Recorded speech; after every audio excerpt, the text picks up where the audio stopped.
जय गुरु जी, शुक्राना गुरु जी, अनंतम शुक्राना गुरु जी। मेरा नाम जया उपाध्याय है। मैंने अभी कुछ दिन पहले अपना एक सत्संग शेयर किया था।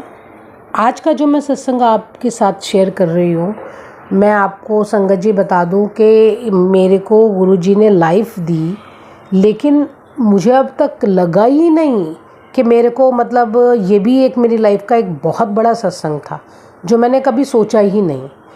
जब मैंने अभी पिछले संडे कुछ दिन पहले ही एक सत्संग जब शेयर किया, और कल मैं जब ऑफिस से निकल के मेट्रो स्टेशन पे मेट्रो का वेट कर रही थी, तो मेरे दिल में आया कि एक जो सबसे बड़ा सत्संग तुम्हारी लाइफ में हुआ था वो तो तुमने शेयर ही नहीं किया, और शायद ये भी गुरुजी ने ही मेरे मन में थॉट डाला होगा। तो उसी के लिए मैं आज वो सत्संग आप लोगों से शेयर कर रही हूँ। ये सत्संग है अप्रॉक्स 2016 या 17 से ही जुड़ा हुआ है। गुरुजी से जुड़े हुए ज़्यादा टाइम नहीं हुआ था, शायद 1 साल हुआ होगा। बाकी कुछ भूल चूक हो जाए तो गुरुजी क्षमा कर देना, क्योंकि मेरी थोड़ी सी याददाश्त ज़्यादा है नहीं, मैं भूल जाती हूँ बहुत जल्दी।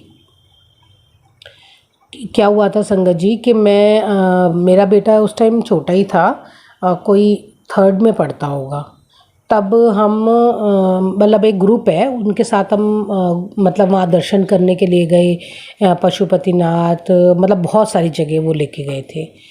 तो हम जब पशुपतिनाथ जा रहे थे तो रास्ते में बस में थे, तो लैंडस्केप हो गया, पहाड़ नीचे खिसक गए, जिसके वजह से बहुत घंटे, मेरे ख्याल से अप्रॉक्स 1 दिन 1 रात लग गया होगा हमारे को वहाँ पर, शायद 24 घंटे या उससे थोड़े ज़्यादा ही लग गए होंगे।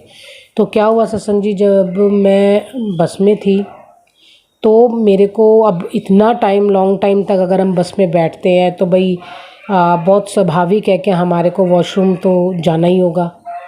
तो मेरे को एकदम से बहुत ज़्यादा प्रेशर हो गया, मेरे को मतलब लगा कि मैं अगर नहीं उतरी तो शायद मेरे लिए सही नहीं होगा। तो मैं मतलब पहले तो बहुत देर तक बैठी रही, बर्दाश्त करती रही, लेकिन जब मुझसे बर्दाश्त नहीं हुआ तो मैं उतरने के लिए मतलब आगे की बस से आगे की तरफ आई, क्योंकि टूरिस्ट बस में आप लोगों को पता होगा कि सारे पैसेंजर्स पीछे बैठते हैं और डोर बंद होता है, और जहाँ ड्राइवर होता है और मतलब उनका एक साथ में बैठा होता है। तो सारी बसें तो लाइन में लगी हुई थी, क्योंकि रास्ता तो बंद ही था और पहाड़ वाले रास्ते पे रुकी हुई थी। आस्ते आस्ते चल रही थी, धीरे धीरे चल रही थी, स्लो। तो ये हुआ कि मैं उतरी, में से इतनी तेज़ प्रेशर आया कि मुझे लगा कि नहीं, अब मुझे उतरना ही पड़ेगा बस से।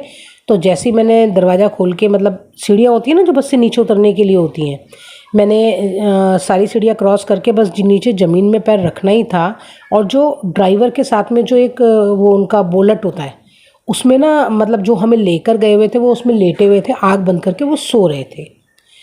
संगत जी आप यकीन मानिए कि जैसे ही मैंने सीढ़ी से नीचे उतर के और लास्ट मेरा एक राइट है पैर ज़मीन में जाना ही था, इतने में ही उन अंकल ने मेरा, मतलब नींद में थे, पता नहीं कैसे उन्होंने मेरा हाथ पकड़ लिया और तुरंत उठ गए। उन्होंने कहा कि क्या कर रहे हो, कहाँ जा रहे हो?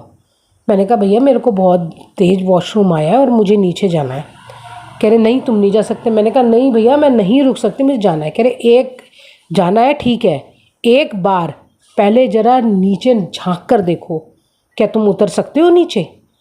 संगत जी मैं अभी भी मेरे एकदम ऐसे वो हो जाते हैं, रोंगटे खड़े हो जाते हैं ये बात सोचकर कि जब मैंने वाकई में ही मैंने जब नीचे देखा कि जैसे बस से उतर के आप नीचे ज़मीन पे पैर रखेंगे, तो वो अगर उन्होंने मेरा हाथ नहीं पकड़ा होता और वो एक पैर मैंने नीचे रख दिया होता, तो वो एक पैर मेरा नीचे ज़मीन पर नहीं होता, सीधा पता नहीं कितने 100 की खाई के अंदर मैं चली जाती, और उसी दिन मेरी ज़िंदगी की समाप्ति हो जाती।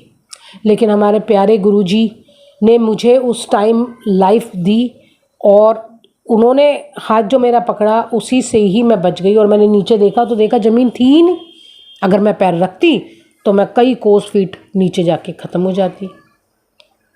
और मेरे साथ सिर्फ मेरी मम्मी थी और मेरा छोटा बेटा था। मैं सोचती हूँ तो मेरे रोंगटे खड़े हो जाते हैं, क्योंकि मेरे बाद मेरे बेटे का क्या होता, और मेरी मम्मी भी कितना परेशान होती है अगर उस टाइम पे अगर मेरे को ये सारी चीज़ हो जाती, शायद डेड बॉडी भी नहीं मिलती मेरी। तो ऐसे हैं हमारे प्यारे गुरुजी कि हमारे पर कैसे कैसे हमारे को लाइफ दे देते हैं, हम सोच ही नहीं पाते। और ये देखिए कि मैं भी अपने आप को बड़ी नाशुक्री मानती हूँ कि इतना बड़ा सत्संग, इतनी बड़ी लाइफ मुझे गुरुजी ने दी और मैं उसको समझ ही नहीं पाई। मतलब दिया उस टाइम पे, मैंने शुक्राना किया उसमें नो डाउट, लेकिन वो कितनी बड़ी चीज़ थी, कितना बड़ा सत्संग था, इससे कितने लोगों को प्रेरणा मिल सकती है, ये बात मैंने कभी सोची ही नहीं। और वही वाली बात है कि जब तक गुरुजी नहीं चाहेंगे तब तक हमारे माइंड में कोई बात आ ही नहीं सकती। सारी चीज़ें गुरुजी ही करते हैं और गुरुजी की कृपा से ही उसको हम करते हैं फॉलो। बस मैं यही चाहती हूँ कि हमारी दिमाग ठीक रहे, हम गुरुजी के चरणों में लगे रहें, हमारे से कुछ हो तो अच्छा ही काम हो, हमसे कुछ बुरा ना हो। इसी के साथ मैं एक सत्संग और छोटा सा शेयर करूँगी आप लोगों से। संगत जी, मेरे ना दांतों में बहुत प्रॉब्लम होती है। मतलब आप यकीन मानेंगे कि मेरे पे कम से कम कितने ही हज़ारों रुपए दांतों में लग गए मेरे। मतलब मेरी कोई ऐसी कोई एज नहीं थी जब से मेरे ये प्रॉब्लम शुरू हुई, अप्रॉक्स 27-28 से मेरे दांत टूटने शुरू हो गए। पता नहीं क्या कैल्शियम कम हो रहा था, कभी इन्फेक्शन हो जाता था, कभी कुछ हो जाता था। आज से 3-4 साल पहले की बात है ये कि मेरे मुंह के अंदर ना, मतलब अंदर की तरफ, मांस की तरफ, जैसे चिक्स होते हैं, चिक के अंदर की साइड में एक ग्लैंड बनना शुरू हो गया।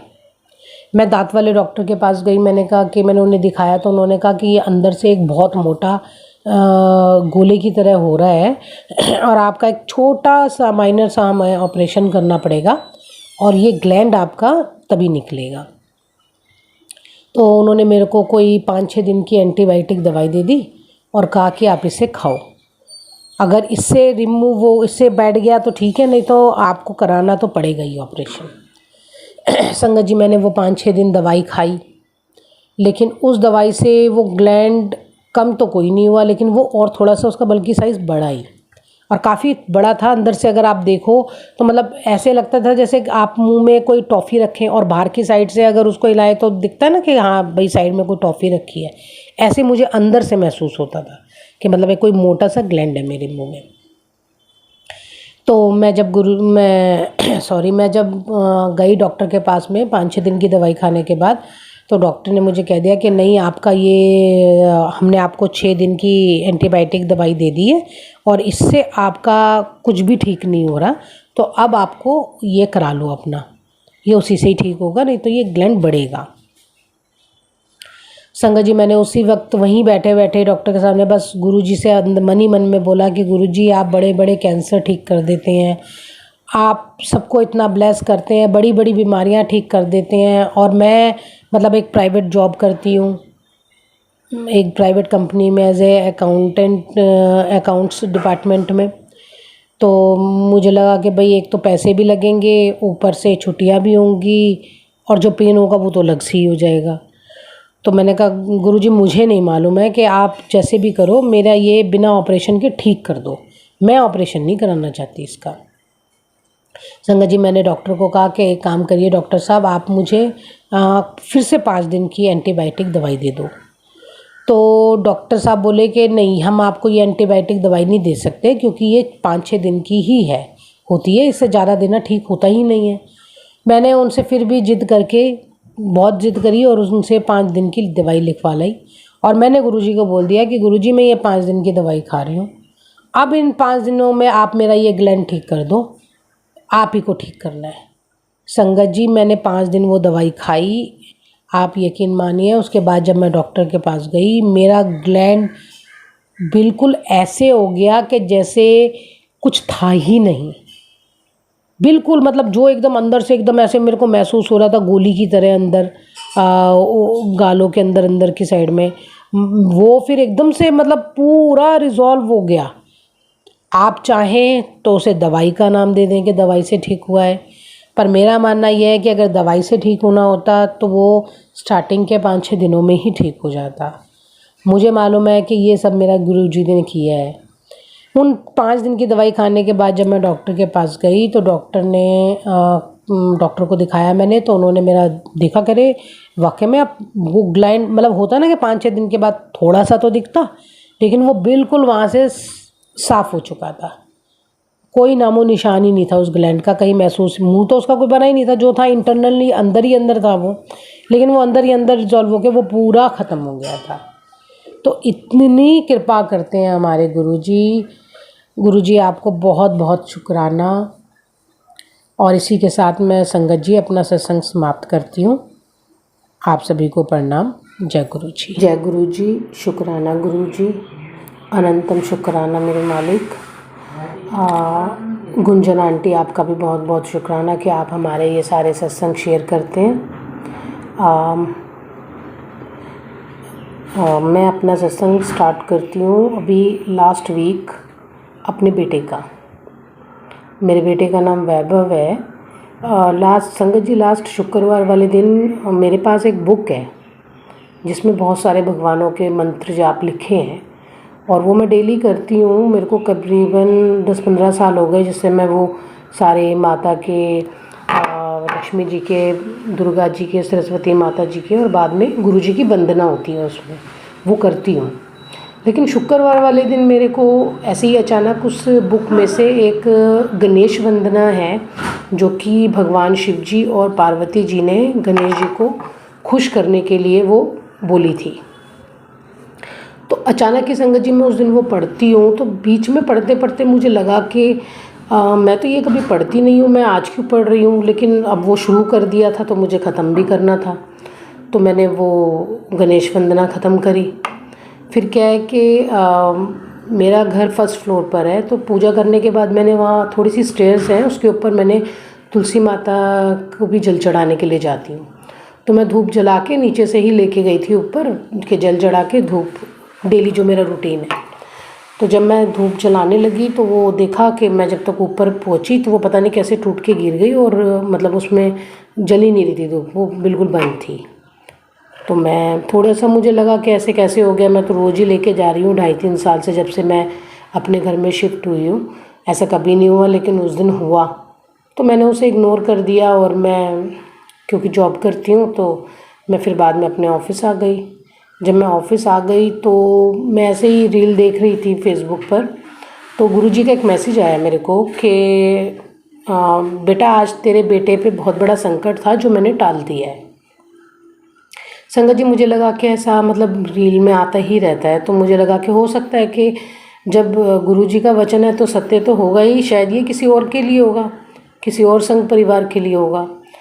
तो 6 बजे मेरा ऑफ़ हो जाता है। जब मैं अपनी मेट्रो में बैठी तो फिर से गुरुजी ने शायद मेरे मन में, माइंड में मेरे डाला कि मेरे को आज जाते ही अपने बेटे से मैं पूछूं कि आज कुछ उसके साथ हुआ है कि नहीं। तो संगत जी, जब मैं घर गई तो मैंने अपने बेटे से पूछा कि वैभव, क्या आज, एक्चुअली क्या है कि ना संगत जी, मेरा बेटा जो है वो कॉलेज फर्स्ट ईयर में है, लेकिन वो स्पोर्ट्स में है, रेफरी और कोच भी है। तो जीडी गोयनका एकेडमी में बच्चों को वैसे ट्रेन करता है। तो वो उस दिन वहाँ पर उसकी गया हुआ था जीडी गोयनका। तो जब, वैसे मैं उससे कभी पूछती नहीं हूँ, कभी कभी ये पूछ लेती हूँ हाँ आज दिन कैसा रहा, लेकिन जब मेरे ये माइंड में आई बात कि मुझे पूछनी है तो मैंने उससे पूछा कि वैभव आज कुछ हुआ था तुम्हारे साथ? तो उसने कहा नहीं मम्मी, कुछ नहीं हुआ था। तो मैंने कहा नहीं, बता मुझे कि कुछ हुआ था क्या, क्योंकि मेरे पास आज गुरुजी का मैसेज आया कि आज तेरे ऊपर कोई संकट था जो गुरुजी ने टाल दिया। तो उसने मुझसे बोला संगत जी कि हाँ मम्मी, आज मेरे साथ कुछ हुआ था। तो मैंने पूछा उससे कि क्या हुआ था आज तेरे साथ? तो उसने मुझे बताया कि मम्मी, उसके ग्राउंड में जो बास्केटबॉल का एक बहुत बड़ा, पता नहीं कुछ होता है, ऊपर पूरा एक स्ट्रक्चर लगा होता है। तो कह रहा मम्मी, मैं वहाँ पे ऐसे करके खड़ा था और एकदम से बस पता नहीं क्या हुआ कि मैंने अपना राइट की तरफ अपना पैर इधर को कर लिया, खिसका लिया, और वो एकदम से वो पूरी मशीन लोहे की नीचे गिर गई। कह रहा मम्मी, वो इतनी तेज़ गिरी थी और वो इसमें संगत जी इतना वजन था कि वो मतलब, कह रहा ग्राउंड के अंदर ही, मैंने अंदर अपनी बाइक खड़ी हुई थी, उसकी गिरते के साथ उसकी वाइब्रेशंस इतनी थी कि मेरे बेटे की बाइक भी गिर गई और उसका पैर भी थोड़ा सा झन्ना गया। जो वो मशीन नीचे गिरी थी उसके वेट से। संगत जी जब वो बता रहा था तो उसके भी एकदम से वो हो गए कि मम्मी आज वाकई में मेरे संग बहुत ऐसा हुआ कि मुझे लगा कि मैं खड़ा था माँ, हिलता नहीं, लेकिन पता नहीं क्यों मैंने अपना पैर एक पैर उसने बस अपना राइट की तरफ किया और वो बच गया। तो उसने मुझे बताया कि वो इतना वेट वाला था कि उसको लगाने के लिए क्रेन से लगना था वो। तो गुरुजी इस तरह से मैंने फिर गुरुजी को शुक्राना किया कि गुरुजी की वजह से ही मेरे को इस चीज़ की गुरुजी की कृपा हुई। तो संगत जी मैं यही चाहती हूँ कि आप सब पर भी गुरुजी की कृपा हो। जय गुरुजी।